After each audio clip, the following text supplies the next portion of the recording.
What if everything you thought you knew about the origins of the Chinese people was wrong? A groundbreaking study by Shanghai scientists and international researchers has turned history on its head. Forget Peking man. The Chinese people actually originated from Black East Africans. This migration began around 100,000 years ago, moving through South Asia to China. Southeast Asia was the first stop before they crossed into southern China. DNA analysis of 100,000 samples from around the world revealed astonishing results. The 65 branches of the Chinese race share DNA mutations with East and Southeast Asians. This discovery challenges the theory of independent human evolution in different locations. School textbooks in China have long taught that the Chinese evolved from Peking man. But the new findings show early human families evolved in East Africa about 150,000 years ago. Skeletal remains in southern China show Negroid features, confirming African origins. These people practiced African rituals like single burials. The Shao and Shang dynasties, China's earliest, were Black African. The first Shang king was Zan Wang, meaning Black King. Professor Jin Li, a leading geneticist, set out to prove Chinese independent evolution. Instead, he found that modern Chinese originated in Africa. His research showed that all modern humans evolved from a single ancestor. Jin Li's DNA tests revolutionized the study of human evolution. He found a male genetic marker from Africa in all Chinese DNA samples. This marker surfaced about 80,000 years ago, proving African ancestry. Jin Li concluded that no Chinese individual descended from Homo erectus in China. The findings affirm that the majority of the gene pools in China originated from Africa.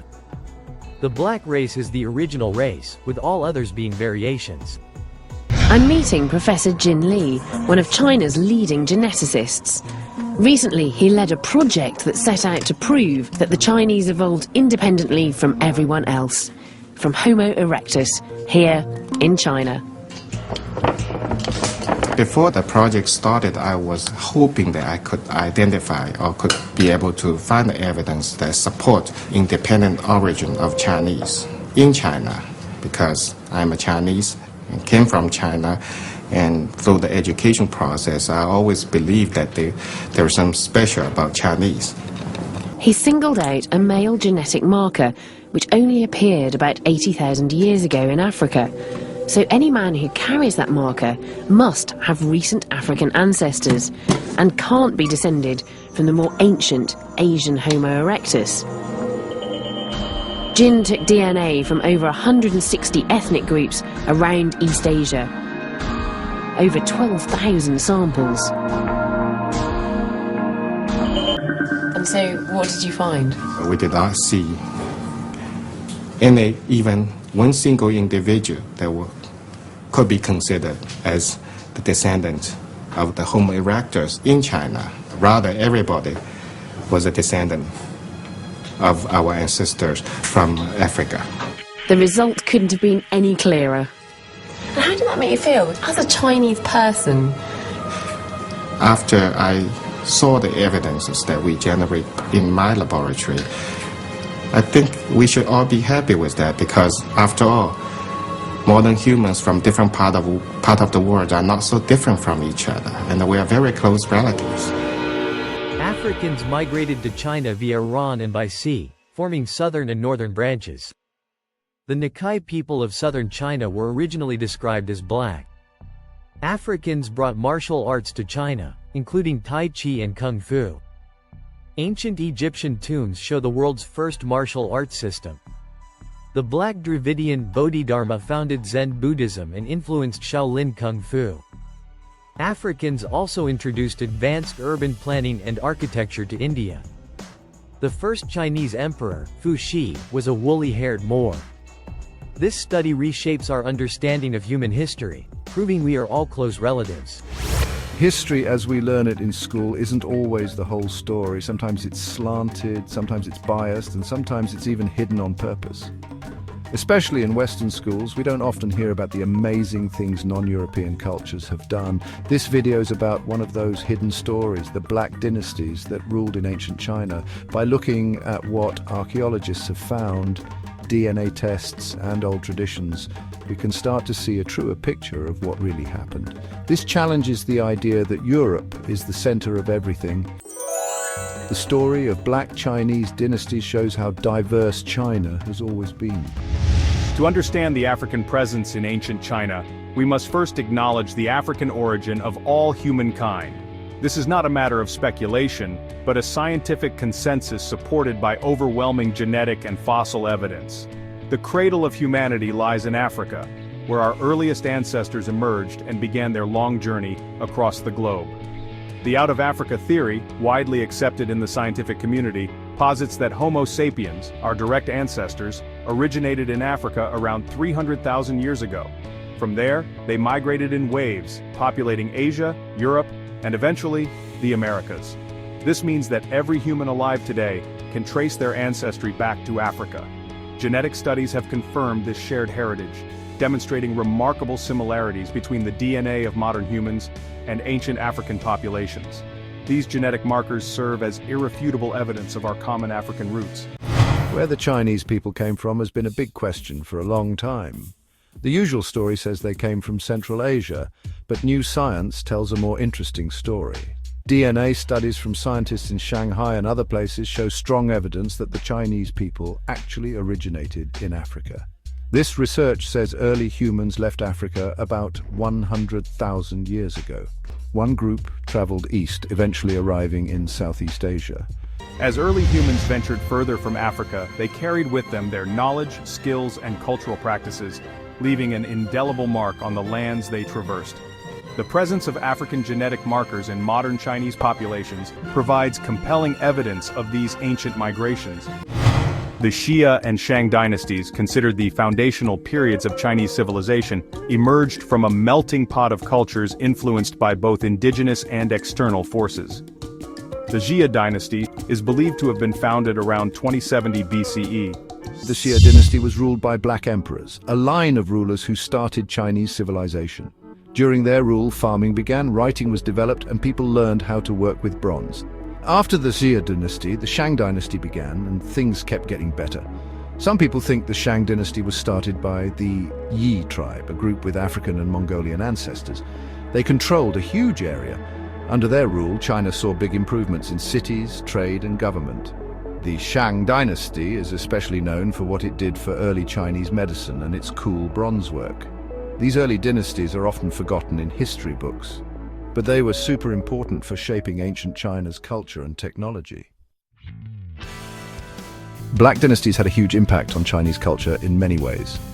From martial arts to calligraphy, their contributions are a big part of Chinese society. For example, martial arts are very important in China, and they started with things early black settlers brought with them. Martial arts, a cornerstone of Chinese culture, offer a compelling example. While often associated with Asian origins, certain styles and techniques bear striking resemblance to ancient African combat traditions. The fluid movements of Tai Chi, for instance, echo the rhythmic movements of some African dances and wrestling styles. Carvings in ancient Egyptian tombs, thousands of years old, show different wrestling moves and fighting techniques. It's thought these techniques traveled east along trade routes and eventually made it to China. Over time, these fighting styles changed and became part of Chinese culture, leading to famous styles like Kung Fu and Tai Chi. Similarly, traditional Chinese medicine, with its emphasis on balance and harmony, shares conceptual similarities with ancient African healing practices. Furthermore, the philosophical underpinnings of Chinese thought, with its emphasis on duality and the interconnectedness of all things, resonate with concepts found in various African spiritual traditions. Fu Xi, a legendary figure shrouded in myth and history, is revered as the first emperor of China. While his existence is debated, his impact on Chinese culture is undeniable. Fu Xi's depiction in some ancient texts suggests African features, hinting at a possible African origin. Even though black dynasties did so much for China, their story has been mostly ignored. This is complicated and happened for many reasons, like political agendas and strong biases. One of the saddest parts is that there might have been a genocide to get rid of black people in China, and forced them to become part of the Han Chinese population. Some scholars think that the small number of black people in China today, compared to what we see in old records and pictures, suggests someone tried to erase them on purpose. This is made worse because Chinese museums and history books don't show much about black dynasties. The story of Yasuke, the black samurai, shows us what life was like for black people who ended up far from home in unusual situations. Yasuke, a very tall man from Mozambique, was a slave of Portuguese traders and was brought to Japan in the late 1500s. He arrived during a time of fighting and political problems. Oda Nobunaga, a powerful warlord who wanted to unite Japan, was impressed by Yasuke's size and strength. Nobunaga, who was curious and liked to do things differently, let Yasuke work for him. Yasuke quickly learned Japanese and their customs and became very helpful to Nobunaga. He became more and more important, eventually becoming a samurai, something very rare for an African man in Japan at that time. While Yasuke's story unfolded primarily in Japan, it highlights the presence and influence of Africans in East Asia during this period. Despite compelling evidence to the contrary, the African presence in ancient China remains largely absent from mainstream historical narratives. This erasure is not accidental. It is a product of centuries of deliberate omission and the perpetuation of Eurocentric perspectives on history. Acknowledging the African presence in ancient China is not merely about righting historical wrongs. It is about embracing a more inclusive and accurate understanding of our shared human story. Ignoring black history in China isn't something that just happened there. It's part of a bigger problem. European history gets most of the attention, and what other cultures did is often ignored, and this bias makes it seem like Europe is the only place where new things and progress happened. The story of black Chinese dynasties and other stories like it challenges that idea. It makes us rethink what we thought we knew about the past and see history in a way that includes everyone and is more accurate. The story of black Chinese dynasties is a testament to the enduring legacy of Africa and its global impact. It is a story that deserves to be told, remembered, and celebrated for generations to come. Please subscribe and click notification bell. Also, don't forget to like, comment, and share. Thank you for watching my video.